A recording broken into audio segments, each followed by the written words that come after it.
Bible में लिखा है शत्रुओं से प्रेम करो। आपको मैं सच कहता हूं, मुझे अपनों से भी प्यार करने में तकलीफ होती है। चर्च के अंदर भी सबसे प्यार नहीं हो पाता। कभी कभी कुछ लोग ऐसे होते हैं, उनका स्वभाव बहुत डिफरेंट होता है। और प्रभु ने क्या कहा है? शत्रुओं से। कैसे करूं प्रभु? मैं तो चर्च वालों से नहीं कर पाता बरोबर। मैं तो, अरे चर्च वालों को छोड़ो, घर वालों से भी नहीं कर पाते कभी कभी हम लोग। कितनी बहनें हैं मुझे बताइए अपनी सांस से प्यार करती हैं?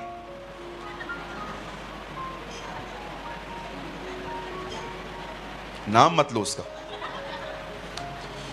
एक बार मैं प्रचार कर रहा था, एक बहन ने कहा ब्रदर, मैं कह रहा था दुश्मनों से प्रेम करो। एक बहन ने कहा हां मैं दुश्मन से कर सकती हूं पर सांस से नहीं। मैंने कहा मतलब? बोला हां मैं दुश्मन से कर सकती हूं, सांस से नहीं कर सकती हूं। मैंने बोला ऐसे कैसे? बोला दुश्मन मिलता है साल में एक बार, ये मिलती है रोज, कैसे प्रेम करूं?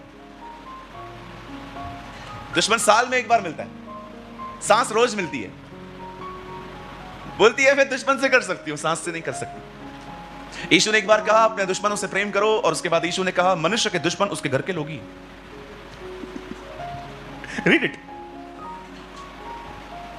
खुदा किसी को भी जब कुछ कहता है करो, तो वो सिर्फ आज्ञा नहीं देता है, वो उसे पूरा करने की ताकत भी देता है। उस ताकत को कहते हैं पवित्र आत्मा। पवित्र आत्मा कौन है? कहिए वो सिर्फ ताकत नहीं है, वो खुद परमेश्वर है। अब बड़े ध्यान से सुनिए। एक दिन कुछ लोग यीशु से मिले और उन्होंने जाके अपने दोस्तों को बताया कि हम एक ऐसे व्यक्ति से मिलके आए हैं जो खुद मसीह है। अगर आप नहीं जानते हो इस मसीह का मतलब क्या होता है, मसाया जो इंग्लिश में हम कहते हैं, मसीह का मतलब होता है एक ऐसा व्यक्ति जिसको परमेश्वर ने अभिषेक किया है हम लोगों के लिए, और वो हमारे लिए बलिदान होने वाला था। अब वो लोग मिलते हैं और कहते हैं हमें मसीह मिल गया है। तो जैसे ही वो दूसरों को बताते हैं अपने दोस्तों को, तो वो लोग कहते हैं वो कौन है? बोलते हैं नासरत का यीशु। अब उन दिनों में नासरत एक ऐसी जगह थी जहां पर बहुत ज्यादा गंदगी थी, पाप था, गुनाह था। तो कोई भी ये बात बिलीव नहीं कर पा रहा था कि एक मसीह ऐसी जगहों से कैसे आ सकता है। आज भी आप देखिए, कोई ऐसी जगह है जहां पर वैश्यावृत्ति होती है, वहां कोई चर्च हो, बहुत कम लोग बिलीव करेंगे, अरे वहां पर चर्च ऐसे कैसे हो सकता है, इतनी गंदी जगह। हमारे बॉम्बे में ऐसी बहुत सारी प्लेसेस हैं जहां पर बहुत ज्यादा सेक्स रैकेट चलते रहते हैं। बहुत सारी बहनें ऐसी हैं, उन बेचारियों को मजबूरी में करना पड़ा, कुछ शौक से भी गई हैं और कुछ हालातों के मारे भी गई हैं। बहुत बड़ा बिजनेस है ये, बहुत बड़ा। इसे हिंदी में वैश्यावृत्ति भी कहा जाता है। हमारे बॉम्बे में इसको रेड लाइट एरियाज कहा जाता है। आप देखते रहेंगे, नासरत भी लगभग उन्हीं दिनों में ऐसी जगह थी जहां पर बहुत सारा ऐसा काम होता था, बहुत सारी औरतें होती थी जो प्रोस्टिट्यूट्स बन गई थी। आप जानते हैं, अगर कोई भी बहन आपको मिले और वो कहे कि आई एम अ प्रोस्टिट्यूट, मैं अपने बॉडी को बेचती हूं पैसे कमाने के लिए, आप याद रखिए उसे काउंसलिंग की जरूरत नहीं है, उसे छुटकारे की जरूरत है। ये डिमोनिक काम है, दुष्ट आत्माओं ने इस बहन को पकड़ के रखा है। हमें ऐसों को सुसमाचार बता के उनको कलीसिया लेके आना चाहिए। आप जानते हैं मेरे चर्च में प्रोस्टिट्यूट्स भी आती है, ट्रस्ट में। कोई नहीं जानता है उनको, मैं जानता हूं। एक बार मेरे एक दोस्त हैं, उन्होंने मुझे एक वीडियो बना के भेजा। उस वीडियो में एक छोटी सी गली थी और वहां पर एक मंजिल थी, वहां पर सेकंड फ्लोर पे एक टीवी चल रही थी। उस टीवी में मेरा वीडियो चल रहा था। उन्होंने वो रिकॉर्ड करके मुझे भेजा और सारे 17-18 बहनें वो उसको देख रही थी। तो उन्होंने मुझे बोला, सूरज भाई आपको पता है ये लड़कियां कौन है? मैं कौन है? बोलता है ये किसी समय पे वैश्याएं थी, इन्होंने मन फिराया है। लेकिन अब बात ये है, ये लोग बाहर नहीं जा पाते हैं, इन्होंने सब बंद कर दिया है। तो मेरा वो दोस्त मुझे बता रहा था, एक बहन आराधना करती है, प्रेयर करती है, उसके बाद टीवी पे आपका वचन लगा के सुन लेते हैं लोग। यू नो, वो सेव्ड हुई है। अगर आपको लगता है कि ब्रदर ये समाज कैसा है, आप देखिए यीशु मसीह इनके बीच में सेवकाई करता था। वो वैश्याओं के साथ उठता, खाता, पीता था, इसीलिए उसका एक नाम पड़ गया, पापियों का मित्र। सब लोग एक दूसरे को बोलते थे, अरे he is a friend of Sinners. आज जिस समाज में यीशु मसीह काम करते थे, उस समाज के लोगों को हमारे कलीसिया में देखना भी हमें पसंद नहीं है। बहुत सारे लोग, अगर एक बहन यहां पर आ जाए तो सब उसे किनारा बनाते हैं। नहीं, ऐसा मत करिए, वो मन फिरा के आइए। हमें अपने कलीसिया में हर एक का स्वागत करना चाहिए। किस वास्ते? क्योंकि वो पश्चाताप करने आए। मैं आपको सच कहता हूं, अगर मेरे चर्च में गे आना चाहता है ना, वेलकम है। लेस्बियन आना चाहती है, वेलकम है। खोजे आना चाहते हैं, आ सकते हैं। किस वास्ते? पश्चाताप करने। और अगर उनको छोड़ो, अगर यहां पर कोई मसीह बैठा है, वो कहता है मुझे पश्चाताप नहीं करना, इस कलीसिया में तुम्हारा भी स्वागत नहीं है। फिर तो यीशु ने क्या कहा? मैं धर्मियों के लिए नहीं, पापियों के लिए। आराम से पढ़ा है आपने? आराम से पढ़ो। धर्मियों के लिए नहीं, पापियों को मन फिराने के लिए बुलाने आया हूं। वो क्यों आया है? ताकि पापी पश्चाताप करे।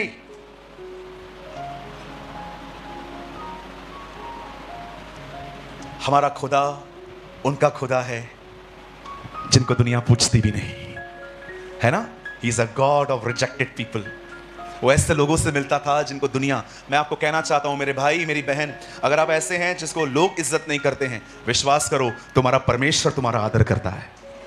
God respecting you. और याद रखिएगा, कहिए मुझे किसी ने भी रिजेक्ट नहीं किया है। कहिए मुझे परमेश्वर ने प्रोटेक्ट किया है। ये हु रिजेक्ट्स यू ब्रदर? किसी ने आपको रिजेक्ट नहीं किया है, खुदा ने आपको प्रोटेक्ट किया है। कभी कभी इंसान आपको जब नाम बोलते हैं ना, नहीं, तो याद रखना कभी कभी खुदा होता है जो आपको बचाता है इन लोगों से। ये मत सोचना हर व्यक्ति अपनी मर्जी से आपकी जिंदगी से दूर जाता है। कुछ कुछ लोगों को परमेश्वर खींच लेता है ताकि आप सही हाथों में पड़ो। आमीन। सो जिसको जाना है, बोलो बाजू वाले को, जाना है जा। Don't feel insecure. जो लोग मेरे साथ आए, घर जाना है जाओ, मैं खुद ही आऊंगा पीछे, कोई नहीं जाएगा, मुझे पता है। लोगों के ना हाथ पैर जोड़ना बंद कर दो। ओ मेरा कोई नहीं है, आप भी छोड़ के चले गए तो मेरा क्या होगा। आप इतने कमजोर हो। जिसको जाना है जाने दो। अंकल दिनकरन हमेशा कहते थे, जिसको जाना है जाने दो, जो तुम्हारा है तुम्हारे पास लौट आएगा। यस, जिसको जाना है जाने दो। तुम्हारे चर्च के सामने कोई चर्च खोल के बैठा रहे ना, तो भी टेंशन मत करना। कभी कभी होता है, लोग मस्त सीख के, पास्टर से सीख के, बिल्कुल पास्टर के सामने चर्च खोल देते हैं, और जैसे विश्वासी यहां से गुजरेंगे, क्या कहां जा रहा है? मैं चर्च जा रहा हूं, इधर आ। कुछ लोग हैं ना, पकड़ के रखते हैं लोगों को। ये मेरी भेड़ है, भेड़ बैठी है। पास्टर बोलता है मेरी भेड़ है, यीशु बोलता है मेरी भेड़ है। मैं भेड़ है किसकी आखिर? ये मेरी भेड़े बोलना बंद कर दो। कहो सब भेड़े प्रभु की हैं। हाँ। एक दिन एक पास्टर के चर्च के कुछ लोग मेरे चर्च में वचन सुनने के लिए आ गए। उसके बाद उन्होंने वहां जाना ही बंद कर दिया। उनको लगा कि यहां पर ज्यादा मिल रहा है। ये बात सच थी। पास्टर का कॉल आया, मेरा व्यक्ति तेरे पास आया। मैंने बोला मैंने क्या किया? ऐसा कैसे, ऐसा कैसे, ऐसा कैसे? सुनिए, यहां देखिए, आपने एक बात देखी है, ये सिर्फ भारत में होता है और कहीं भी नहीं। अब हमारे भारत में है ना, एक काम करके देखो, कंस्ट्रक्शन चालू करो, बिल्डिंग बनाओ, घर बनाओ और ईंटें मंगाओ, ईंटें। आप देखो, अगर आपने उन ईंटों को लगाना शुरू नहीं किया ना, दिन ब दिन वो ईंटें खुद ब खुद कम होती जाती है। Have you noticed? आप है ना, ये करके देखो। हमारे ये सिर्फ it only happens in India, ये और किधर नहीं होता है। आप कंस्ट्रक्शन का काम चालू करवाओ और ईंटें मंगाओ, आप ईंटों को लगाओ नहीं, ईंटें खुद ब खुद कम होती जाती थी। एक दिन आओगे, तुमको बकायदा कुछ नहीं मिलेगा। वो होता क्या है, आजू बाजू वाले के घर के अंदर चूल्हे के लिए कुछ लेके जाएंगे, किसका थोड़ा काम बाकी है 100 वो ले जाएगा रात को, और ये सब काम होता है आपके सोने के बाद। आहिस्ते आहिस्ते। मैं एक दिन मेरे घर के बाजू में कंस्ट्रक्शन चल रहा था, तो ईंटें उतर रही थी, तो मैं ऐसे ही देख रहा था कैसे ब्रिक्स उतार रहे हैं ये लोग। मैं तभी प्रभु में भी नहीं था। तो 2 दिन के बाद मैंने देखा काम चालू नहीं हुआ था, लेकिन ईंटें कम थी। तो मैंने बोला यार काम चालू हुआ नहीं है इनका, ईंटें क्यों कम हो रही हैं? आपको पता है, मैं ये देखने के लिए कि ईंटें कहां जाती हैं पूरी रात जागा। मैंने बोला मैं देखना चाहता हूं ये ईंटें चल के कहां जाती है खुद ब खुद। फिर मैंने देखा रात को छोटे छोटे बच्चे आए, 10-10 लेके जा रहे, 10-10, 15-15, कम से कम 6-7 बार वो लोग आए। मैं आपको कहना चाहता हूं, अपने लोगों को बिल्ड करो, मजबूत करो। कोई मुझे कहता है ना मेरी ईंट तेरे पास है, मैं खुद बोलता हूं मैं नहीं आया, खुद चल के आई। जो ईंट लग चुकी है वो ईंट चुराई नहीं जा सकती। Don't feel insecure. लोगों को बोलना बंद कर दो, इधर मत जाओ उधर मत जाओ। अपने लोगों को इतना वचन दो, इतना वचन दो कि आप उनको बोलो भी कि जाओ तो भी न जाए। We believe in this, we believe in this. मैं आपके सामने खड़ा हूं, मेरे चर्च से कोई नहीं जाता है। मेरा प्रचार सुनने के बाद मेरे लोग बोलते हैं देखना ब्रदर अगले रविवार कोई नहीं आएगा, चर्च फुल रहती है। कभी कभी इन लोगों को जगह नहीं मिलती है, ये लोग 9:30 बजे आ जाते हैं, जगह पकड़ लेते। इतना इनसिक्योर फील क्यों करते हैं हम लोग? मजबूत करो ना खुद के लोगों को, मेहनत करो। कई ईंटों को लगाना है। चलो अभी यहां से ईंट निकाल के दिखाओ, निकाल के दिखाओ। अभी क्यों नहीं निकलेगी? बिल्ड हो गई, वो चली गई। आज पास्टर मैकन मुझसे पूछ रहे थे ब्रदर कुछ सेवकाई के लिए एडवाइस दो। मैं उनको एक ही बात कह रहा था, ब्रदर याद रखना चर्च आप कभी नहीं बढ़ा सकते, चर्च के लोग ही बढ़ाते हैं। जब दो लोग आते हैं वो वचन को सुनते हैं, उन्हें अच्छा लगता है, वो किसी दो को बताते हैं। ब्रदर हम लोग वहां पर गए, हमने आशीष पाई। एक पास्टर को बाहर ज्यादा नहीं घूमना है, उसको अपने चर्च के अंदर सामर्थ्य वचन देना है। आपका काम शेफर्ड का है, एवेंजलिस्ट का नहीं है। एवेंजलिस्ट बाहर जाता है गॉस्पेल बताने के लिए। प्रभु ने अपनी कलीसिया में हर तरह के लोग रखे हैं, शिक्षक रखे हैं, टीचर्स रखे हैं, सुसमाचार प्रचारक रखे हैं, उपदेशक रखे हैं, बाइबल बताती है उसे भविष्यवक्ता रखे हैं। आपका जो काम है वो करो। आप जानते हैं नासरत ऐसी जगह थी, बाइबल बताती है वहां पर गंदगी थी, और यीशु मसीह पैदा बैतलहम में हुआ। आप पढ़ के देखिए, लेकिन उसका पालन पोषण नासरत में हुआ था।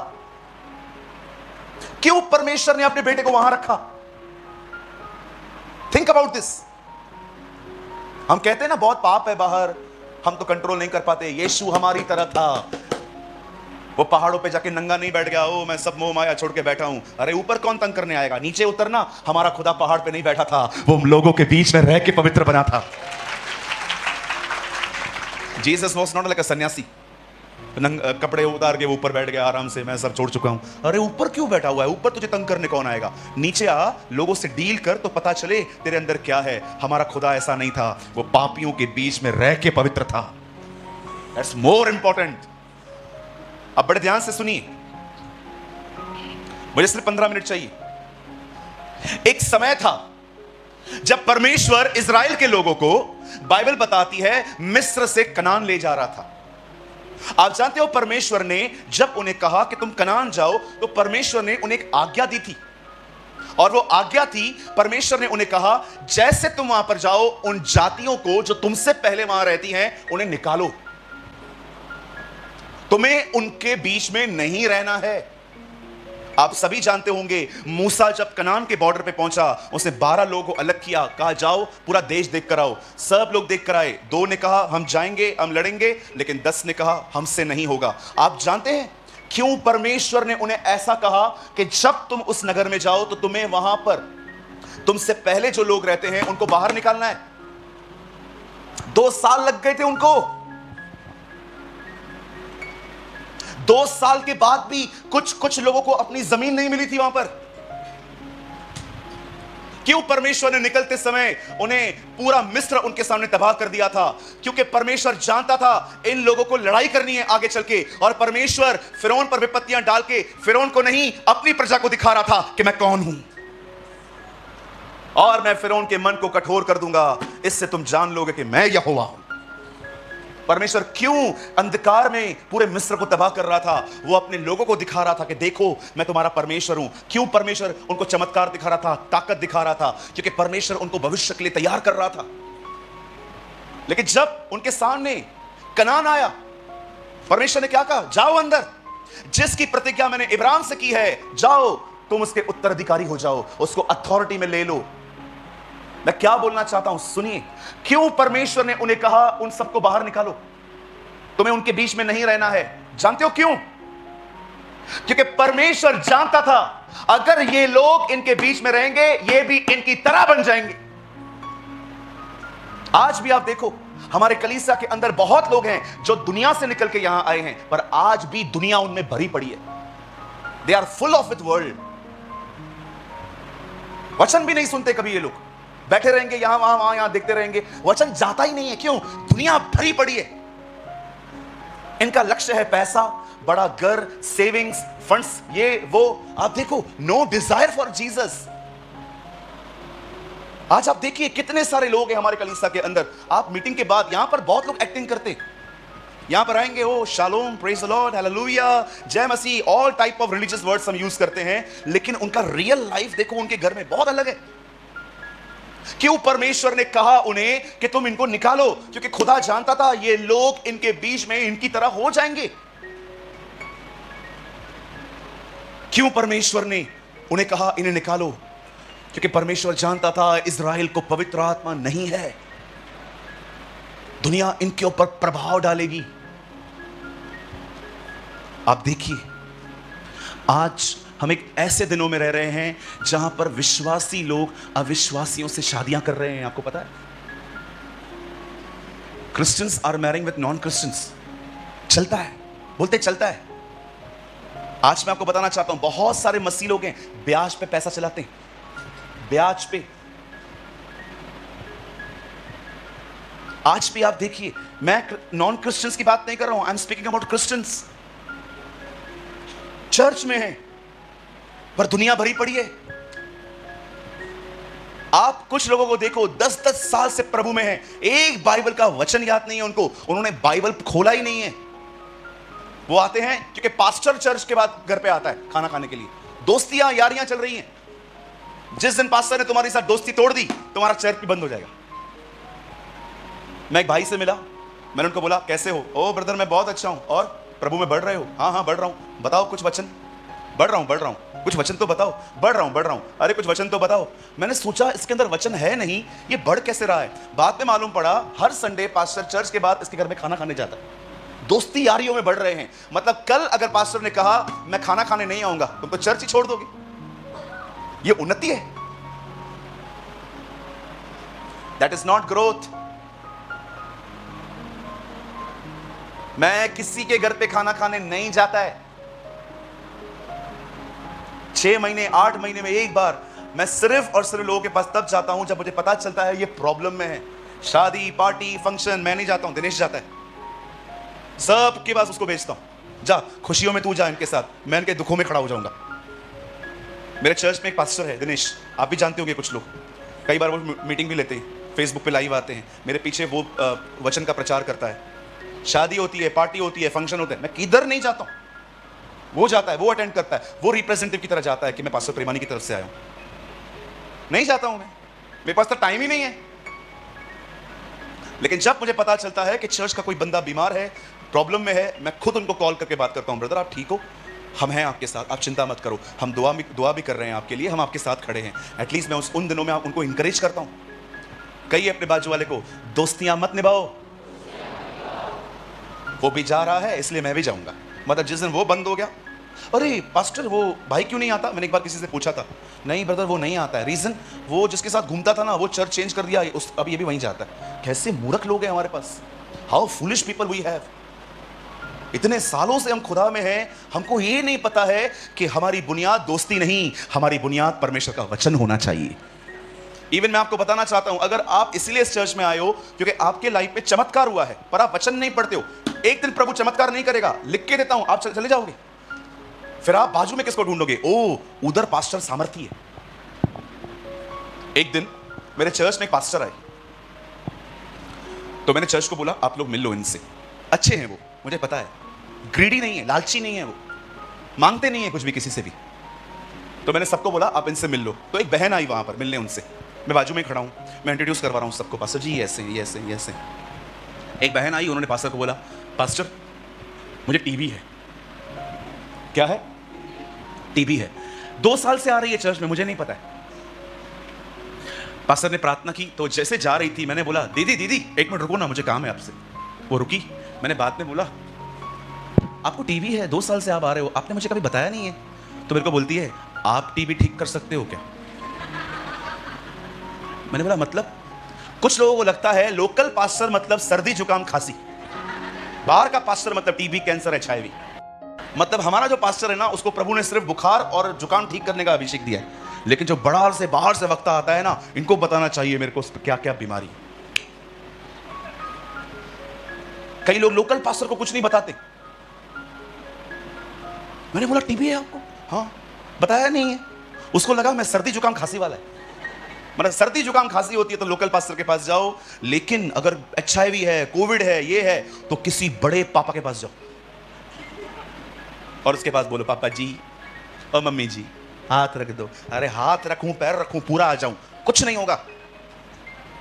कहिए दोस्तियां निभाना बंद करो। कहिए बाजू वाले को चमत्कारों पे बुनियाद बनाना बंद करो। आपकी बुनियाद सिर्फ खुदा का कलाम होना चाहिए, परमेश्वर का वचन होना चाहिए।